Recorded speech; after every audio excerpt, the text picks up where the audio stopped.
आज आपण 36 छातीच्या कटोरी ब्लाऊजचं संपूर्ण पेपर कटिंग पाहतोय। तर ब्लाऊज कटिंग करण्यापूर्वी एक गोष्ट लक्षात घ्या, जर तुम्हाला 36 मापाच्या 2 व्यक्तीचे ब्लाऊज पेपर कटिंग करायचे आहेत तर तिथे तुम्ही एकच पॅटर्न नाही वापरू शकत। कारण लक्षात घ्या, जरी तुमच्याकडे छातीची साईज सेम असेल तरी ब्लाऊजची बाकीची सगळी माप ही बदलत असतात। म्हणजेच 2 व्यक्तीची छाती सेम असेल तरी एका व्यक्तीचा पाठीचा भाग जास्ती असू शकतो, त्याशिवाय शोल्डर कमी जास्ती होऊ शकतात, मुंढ्याचं माप बदलत असतं, बस्ट साईज सुद्धा बदलत असते। त्यामुळे प्रत्येकाचं पेपर पॅटर्न हे वेगळं येत असतं। पेपर कटिंग करत असताना प्रॉपर मेजरमेंट असणं गरजेचं आहे। त्याचसोबत प्रत्येकाचं माप टाकत असताना छोट्या छोट्या गोष्टी लक्षात घेत टाका, तरच तुमचा ब्लाऊज फिटिंगला परफेक्ट बसेल। ब्लाऊजचे पेपर पॅटर्न कटिंग करत असताना डायरेक्ट चार्टचा वापर न करता ब्लाऊजच्या टिप्स लक्षात घेत ब्लाऊजचं पेपर पॅटर्न कटिंग करायचं। ही आपल्या ब्लाऊजची मापं आहेत। पूर्ण उंची आहे 13.5 इंच, छाती आहे 36, कंबर आहे 32 इंच, पुढील गळा 6.5 इंच, मागील गळा 10, बाही लांबी 6.5 आणि दंडघेर 6 इंच। आता या मापावरून ब्लाऊजचं पेपर कटिंग करूयात। इथे आपण डबल फोल्ड पेपर घेतला आहे पहा, कारण एकाच वेळी पुढील आणि मागील दोन्ही भाग ड्राफ्टिंग कटिंग करतोय। सुरुवातीला आपण पूर्ण उंची टाकत असतो आणि त्यामध्ये 1 इंच मार्जिन घेत असतो। तर मागील व्हिडिओमध्ये उंचीचं योग्य प्रमाण का घ्यावं ते पाहिलं, तर इथे पहा, तुमची जी काही उंची असेल ती प्रमाणात घ्या। इथे आपली पूर्ण उंची आहे 13.5 इंच, त्यामध्ये 1 इंच मार्जिन ॲड करून सरळ टेप ठेवून 14.5 इंचाला मार्क करून घेतलं। आता खालच्या साईडला सरळ रेषा ड्रॉ करून घ्या। त्यानंतर शोल्डरचं माप टाकायचं आहे। तर ब्लाऊजची साईज हेवी आहे आणि मागील गळा डीप नेक आहे, त्यानुसार शोल्डर घेतोय 5.5 इंच। तर पुढील व्हिडिओमध्ये योग्य शोल्डर कसे घ्यावे ते पाहणार आहोत, तर पुढला व्हिडिओसुद्धा नक्की पहा। तिथूनच खालच्या साईडला मुंढा खोलीसाठी 6 इंचाला मार्क करतोय, पुन्हा बंद बाजूकडून 5.5 इंचाला मार्क करून थोडं पुढल्या साईडला 6 इंचाला मार्क करून हे सगळे पॉईंट्स जोडत इथे बॉक्स तयार करून घेऊया। अशा पद्धतीने मार्क केल्याने मुंढा रेषा आणि छाती रेषा अगदी सरळ रेषेत येतात। त्यानंतर छाती रेषेवर छातीचा चौथा भाग आणि त्यामध्ये 1.5 इंच शिलाई मार्जिन। इथं शिलाई मार्जिन तुमच्या आवडीनुसार कमी जास्ती करू शकता। कमरेच्या रेषेवर कमरेचा चौथा भाग, 1 इंच बॅक साईडचा टक्स आणि 1.5 इंच शिलाई मार्जिन। आता मार्जिन रेषा आणि फिटिंग रेषा जोडून घेऊयात, म्हणजेच पुढील माप टाकायला सोपं जातं। आता गळा रुंदी घेतोय 2.25 इंच, कारण मागील गळा डीप नेक आहे आणि ब्लाऊज नॉट न लावता शिवणार आहोत। नॉट लावणार असाल तर गळा रुंदी 2.5 इंच घ्या। पुढील गळ्याची खोली आहे 6.5 इंच, त्यामध्ये अर्धा इंच शिवण्यात असं 7 इंचाला मार्क करून पुन्हा बंद बाजूकडून खालच्या साईडला गळ्याची खोली 2.25 पेक्षा 1 रेषा जास्ती घ्या, कारण पुढील गळा खेचला जाऊ नये। आता हे पॉईंट्स जोडत बॉक्स तयार करून घ्या। या बॉक्समध्ये पुढील गळ्यासाठी गोल गळ्याचा शेप ड्रॉ करून घेतोय। त्यानंतर गळा रुंदीच्या बाजूला अर्धा इंचाला शोल्डर उतार देतोय। शोल्डर उतार देताना किंवा गळाची रुंदी वाढवत असताना मागील व्हिडिओमध्ये ज्या आपण महत्त्वाच्या टिप्स पाहिल्या त्या गोष्टींचा विचार करून द्या। आता मुंढ्याचा मार्क करतोय। मध्यातून मागील मुंड्यासाठी 1.5 इंचाला मार्क करा, तिथूनच अर्धा इंच आतल्या साईडला पुढील मुंड्यासाठी।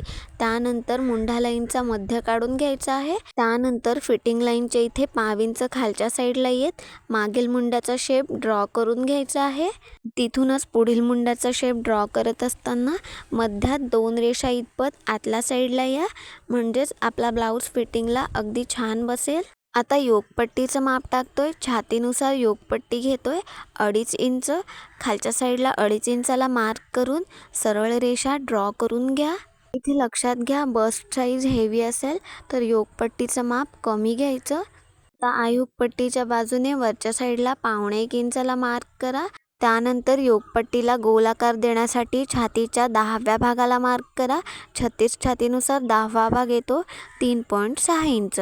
तर आयुगपट्टीच्या बाजूने 3.6 इंचाला मार्क करून हे दोन्ही पॉईंट्स जोडत इथे आपण योगपट्टीचा गोल शेप ड्रॉ करून घेतोय। योगपट्टीला गोल शेप दिल्याने ब्लाऊज छातीला फिटिंगला छान बसतो. त्यामुळे योगपट्टीचा शेप नेहमी अशा पद्धतीने गोल आकारात द्यायचा. आता सगळ्यात महत्त्वाचं कटोरी कशी ड्रॉ करावी ते पाहूयात. आय हुक पट्टीच्या बाजूने कटोरीचं माप टाकायचं आहे. तर इथे आपण फॉर्म्युलानुसार कटोरीचं माप काढलं आहे. पहा, आपली छाती आहे 36 इंच, त्याचा 6वा भाग काढायचा आहे जो की येतो 6 इंच. त्यामधून कंपल्सरी अर्धा इंच मायनस करून घ्यायचं आहे, म्हणजेच आपलं एकूण अंतर आलं 5.5 इंच. तर हे आपल्या कटोरीचं परफेक्ट माप आहे. याच पद्धतीने कटोरीचं माप काढा. आता आय हुक पट्टीच्या बाजूने योगपट्टीवर 5.5 इंचाला मार्क करून घेतोय. तिथूनच थोड्या वरच्या साईडला 1 ते 1.5 इंच इतपत अंतर सोडत 5.5 इंचाला मार्क करून तिथंपर्यंत सरळ रेषा ड्रॉ करून घ्या. अशा पद्धतीने मार्क केल्याने कटोरीला गोल आकार द्यायला सोपं जातं. त्यानंतर कटोरीचा दुसरा पॉईंट मार्क करण्यासाठी पुढील मुंड्याच्या इथून आतल्या साईडला 2 मार्क करायचे आहेत, एक 2.5 इंचाला आणि एक 2.25 इंचाला. त्यानंतर गळारुंदीच्या इथून खालच्या साईडला 5.5 इंचाला मार्क करून घ्या. कटोरीचा शेप ड्रॉ करण्यासाठी पुढील मुंड्याच्या इथून जे आतल्या साईडला 2 पॉईंट मार्क करून घेतले, त्या 2 पॉईंटमध्ये जो पॉईंट तुम्हाला योग्य वाटतोय त्यामधून डॉटेड लाईनमध्ये कटोरीचा शेप ड्रॉ करून घ्यायचा आहे. डॉटेड लाईनमध्ये कटोरीचा शेप ड्रॉ केल्याने गोलाकारात येतो. पहा, त्यानंतरच हा शेप डार्क करून घ्यायचा आहे. ब्लाऊजची मूळ कटोरी परफेक्ट येणं गरजेचं आहे, त्यामुळे छोट्या छोट्या गोष्टी लक्षात घेत ब्लाऊजचं कटिंग करा. इथे आपण परफेक्ट मापानुसार 36 मापाच्या मूळ कटोरीचं ड्राफ्टिंग केलं. आणखीन एक महत्त्वाची गोष्ट ह्या पॅटर्नपासून, जेव्हा आपण कापडावर ब्लाऊज कटिंग करत असतो तेव्हा योगपट्टीमध्ये वाढीव मार्जिन घ्यावं लागतं. तर ते आपण इथे डायरेक्ट पेपरवर वाढवून घेतोय, कारण कधी आपण विसरून जातो. त्यामुळे पुढील भाग हा शिवण्यात कमी येतो. योगपट्टीच्या खालच्या साईडला अर्धा इंचाला मार्क करून सरळ रेषा ड्रॉ करून घ्या. इथे आपण कटोरी ब्लाऊजच्या समोरील भागाचं ड्राफ्टिंग करून घेतलं. इथे एक गोष्ट लक्षात घ्या, जे आपण पुढील भागात मागील भागाचा 1 इंच टक्स घेतला आहे ते मार्जिन पुढील भागात आहे असं ठेवा. कारण जेव्हा आपण आय हुक पट्टी जोडत असतो आणि पुढील साईड पार्ट जोडत असतो त्यामध्ये ते मार्जिन मायनस होऊन जातं आणि थोडंफार राहिलं तर ते तुम्ही कटिंग करून घेऊ शकता. आता पुढील भागातून मागील भाग सेपरेट करून घेतोय. योगपट्टीच्या इथून कटिंग करायला सुरुवात करायचं आहे. मार्जिन रेषा कटिंग करून घ्या. त्यानंतर मागील मुंड्याचा शेप आहे असा कटिंग करून घ्यायचा आहे. आता पुढील भागातून मागील भाग सेपरेट करून घेतोय. आता आपण मागील भागाचं ड्राफ्टिंग करतोय. पहा, जे आपण पुढील भागात अर्धा इंच योगपट्टीसाठी ॲड केलं होतं ते आपल्याला मागील भागातून कटिंग करून घ्यायचं आहे. खालच्या साईडला अर्धा इंचाला मार्क करून सरळ रेषा ड्रॉ करून घ्या. त्यानंतर गळारुंदीचं माप टाका. गळारुंदी घेतली आहे 2.25 इंच. मागील गळ्याची खोली आहे 10 इंच. त्यामध्ये अर्धा इंच शिवण्यात असं 10.5 इंचाला मार्क करून खालच्या साईडला गळ्याची खोली 2.25 इंच घेतो. इथे तुम्ही 3.5 इंचापर्यंत वाढवून घेऊ शकता. आता इथे हा बॉक्स ड्रॉ करून घेतोय. आता मागील गळ्यासाठी पंचकोनी गळ्याचा शेप ड्रॉ करून घेऊयात. खालच्या साईडने वरच्या साईडला 1.5 इंचाला मार्क करून बाहेरच्या साईडला जितका रुंद हवाय त्यानुसार मार्क करून घ्यायचा आहे. इथं पहा, मी साधारण अर्धा इंच इतपत बाहेरच्या साईडला गळ्याचा शेप ड्रॉ करून घेतला. आता हा पॉईंट वरच्या साईडला जोडून घेतोय. त्यानंतर गळारुंदीच्या बाजूने अर्धा इंचाला शोल्डर उतार ड्रॉ करून घ्या. आता मागील भागाचा टक्स ड्रॉ करतोय. त्यासाठी बंद बाजूकडून 5 इंचाला मार्क करून जो आपण 1 इंचाचा टक्स घेतला आहे तो दोन्ही बाजूला अर्धा इंच मार्क करून उभा टक्स 4.5 इंच घेतोय. आता मागील भागाचा टक्स जोडून घेऊयात. त्यानंतर खालच्या साईडला जे अर्धा इंच एक्स्ट्रा पेपर आहे ते कटिंग करून घ्यायचं आहे. त्यानंतर गळ्याचा शेप आहे असा कटिंग करून घ्या. शोल्डर उतार कटिंग करून घ्या. इथे आपल्या 36 छातीच्या मागील भागाचं संपूर्ण ड्राफ्टिंग कटिंग झालं. आता आपण पुढील भाग घेतोय. सुरुवातीला योगपट्टी सेपरेट करून घ्या. योगपट्टीचा शेप आहे असा कटिंग करून घेतोय. त्यानंतर पुढील मुंड्याचा शेप आहे असा कटिंग करून घ्या. त्यानंतरच पुढील गळ्याचा शेप आहे असा कटिंग करून घ्यायचा आहे. त्याचसोबत शोल्डर उतारसुद्धा कटिंग करून घ्या. आता समोरील दोन्ही साईड पार्ट सेपरेट करून घेतोय. आता ही मूळ कटोरी पुढे आपल्याला वाढवून घ्यायची आहे. त्यापूर्वी ही कटोरी मध्यातून फोल्ड करून घ्या. आता ज्या साईडने कटोरी शिलाई करत असतो त्या साईडने पाव इंचाला मार्क करून घ्या. आता इथून मध्यापर्यंत असा गोल शेप ड्रॉ करून घ्या. जे एक्स्ट्राचं पेपर आहे ते कटिंग करून घ्यायचं आहे. त्यानंतर ही कटोरी वाढवून घेतोय, त्यासाठी इथं आपण हा पेपर घेतला आहे. आता 36 छातीनुसार ही कटोरी आपण 1.5 इंचाने वाढवून घेतोय. हा पेपरच्या एका बाजूने आतल्या साईडला 1.5 इंचाला मार्क करून घ्या. आता तिथंपर्यंत सरळ रेषा ड्रॉ करून घेतोय. आता जिथं आपण मार्क केला आहे त्याच्या पुढे ही मूळ कटोरी बरोबर सरळ रेषेत ठेवून घ्या. त्यावर एखादी वस्तू ठेवा जेणेकरून ही मूळ कटोरी हलणार नाही. पुन्हा कटोरीच्या पुढल्या साईडला 1.5 इंचाला मार्क करून तिथंपर्यंत सरळ रेषा ड्रॉ करून घ्या. त्यानंतर मूळ कटोरीचा गळ्याचा शेप आहे असा ड्रॉ करून घ्या. हे मार्क करत असताना आपली मूळ कटोरी हलणार नाही याची काळजी घ्या. कटोरी शिवताना आयुक पट्टी जोडण्यासाठी जे पाव इंच शिलाई मार्जिन लागतं ते पुढल्या साईडला वाढवून घेतलं. तिथून खालच्या साईडला सरळ रेषा ड्रॉ करून घ्या. त्यानंतर कटोरी जोडण्यासाठी जे अर्धा इंच शिलाई मार्जिन लागतं ते आपण पुढल्या साईडला वाढवून घेतलं. पहा, आता गळ्याच्या बाजूपासून जे खालच्या साईडला 1.5 इंच मार्क केलं तिथंपर्यंत ही कटोरी वाढवून घ्यायची आहे. तर सुरुवातीला डॉटेड लाईनमध्ये कटोरीचा शेप ड्रॉ करून घेतोय जेणेकरून कटोरीचा शेप गोलाकारात येईल. त्यानंतरच हा शेप डार्क करून घ्या. नवीन शिकत असाल तर अशाच पद्धतीने शेप ड्रॉ करा, अगदी परफेक्ट येतो. पहा, इथं आपण कटोरीचा शेप वाढवून घेतला. त्यानंतर खालच्या साईडने ह्या कटोरीचा मध्य काढून घ्यायचा आहे. टेप अशा पद्धतीने ठेवून मध्यात मार्क करून घ्या. मूळ कटोरीच्या मध्यात मार्क करून घेतलं. तिथून खालच्या साईडला 1.25 इंचाला मार्क करायचा आहे. आता कटोरीच्या दोन्ही बाजू मध्यात जोडून घ्यायच्या आहेत. पहा, आपली बस्ट साईज थोडीशी हेवी आहे म्हणून इथे आपण 1.25 इंच अंतर घेतलं. तुम्ही साईजनुसार 1.5 इंचसुद्धा घेऊ शकता. कटोरीचा जो मधला सेंटर आहे तो सरळ रेषेत येणं गरजेचं आहे. तुम्हाला असं जमत नसेल तर सुरुवातीला सरळ रेषा ड्रॉ करून घ्या, त्यानंतरच शेप ड्रॉ करून घ्या. पहा, इथे आपण 36 छातीची कटोरी वाढवून घेतली.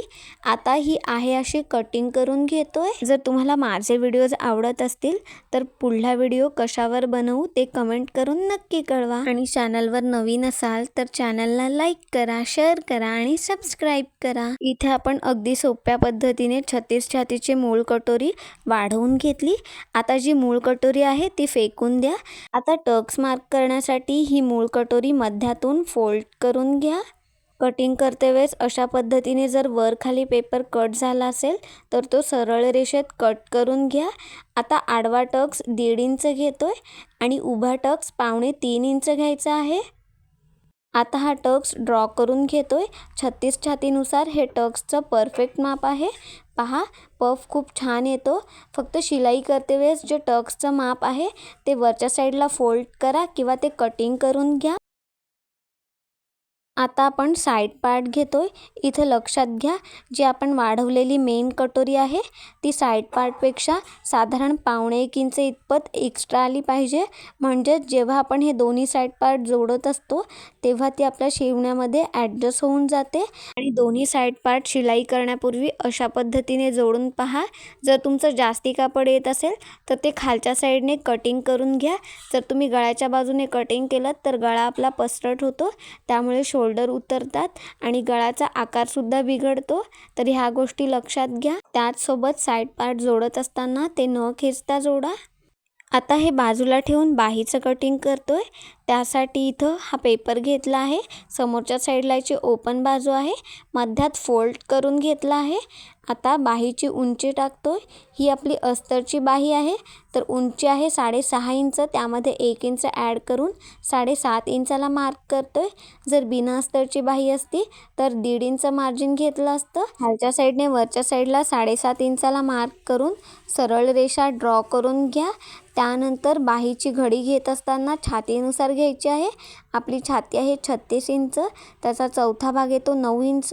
पण इथे आपण 1.5 इंच शिलाई मार्जिन घेतला आहे म्हणून त्यामधून अर्धा इंच मायनस करून घेतोय. इथे आपण बाहीची घडी 8.5 इंच घेतोय.